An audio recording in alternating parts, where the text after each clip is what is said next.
Hi, I'm Tim. Welcome to Watchbox, and thanks for logging on. If you love this watch, email me, tmosso@thewatchbox.com. It's in the description below.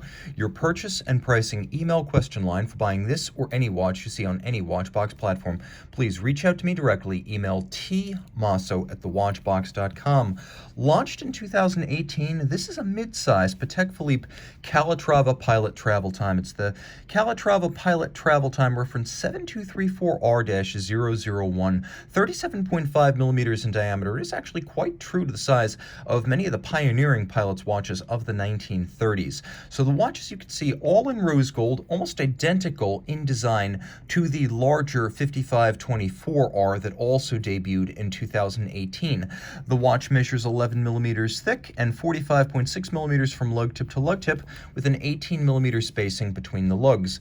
Now, when I call this a mid-size, I mean it. It's substantially larger than the Datejust 36, and it's competitive in size with something like a 36 millimeter or 37 millimeter Audemars Piguet Royal Oak. So I believe this is a great unisex option. Not everyone likes the enormous 42 millimeter bulk of the 5524, so this watch gives you a little bit more discretion on the wrist, as well as a more compact overall profile. It is still a Calatrava. It's low enough and flat enough at 11 millimeters thick to sit underneath the dress cuff, and I can actually recommend this watch for a wrist as small as 13.5 centimeters circumference. Now, taking a quick look at the hardware and the software, you can see it hews very closely to the convention set by the 5524. So we have an aviator-style calfskin strap, thickly bolstered and thick cut with a sheer side, showing you the layers of leather.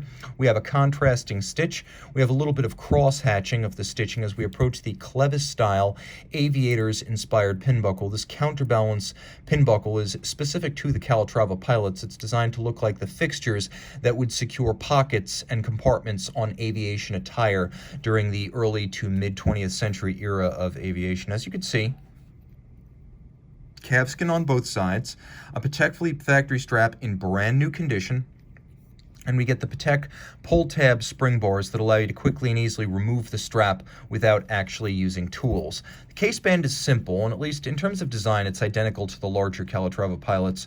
You can see that there's a little bit of an inward step to the bezel to break up the mass, so it's not quite as sheer, and then there's that little vertical kick to the bezel and then the conical portion. What we have on the 9 o'clock side are actually screw-down pushers. They're locked right now, but when I unlock them with a quarter turn in a counterclockwise direction, they operate the travel time functionality. So what you actually do is you set your travel time hour hand first.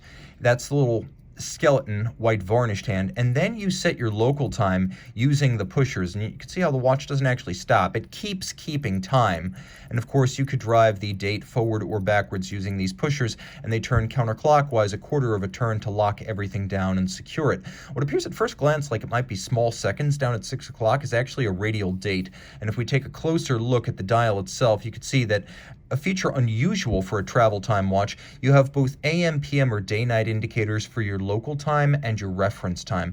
All of the hands, as well as the Arabic numerals, are actually gold, and it's a generously loomed dial.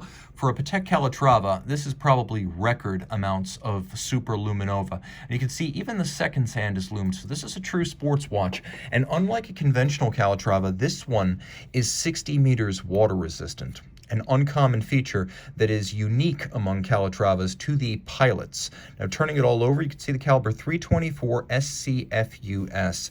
It's very similar to what you'll find in the 5164 Aquanaut travel time. So you have the ability to toggle that local time, and then on the reverse side, a center rotor automatic providing motive power.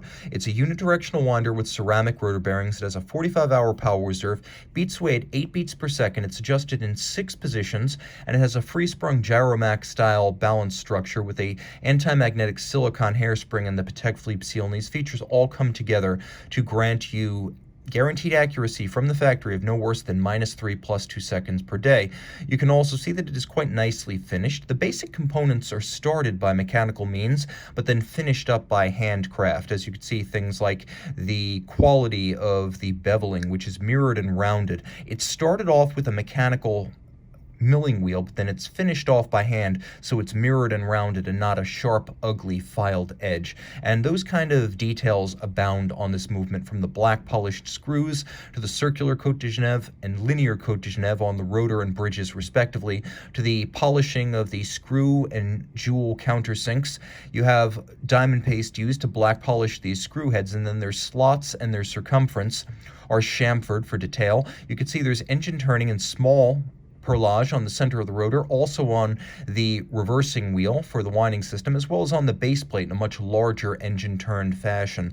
So this is a watch that simply abounds with fine finish. It does not feature hacking seconds, but it features almost every other modern refinement. Reach out to T Mosso at thewatchbox.com for purchase and pricing details.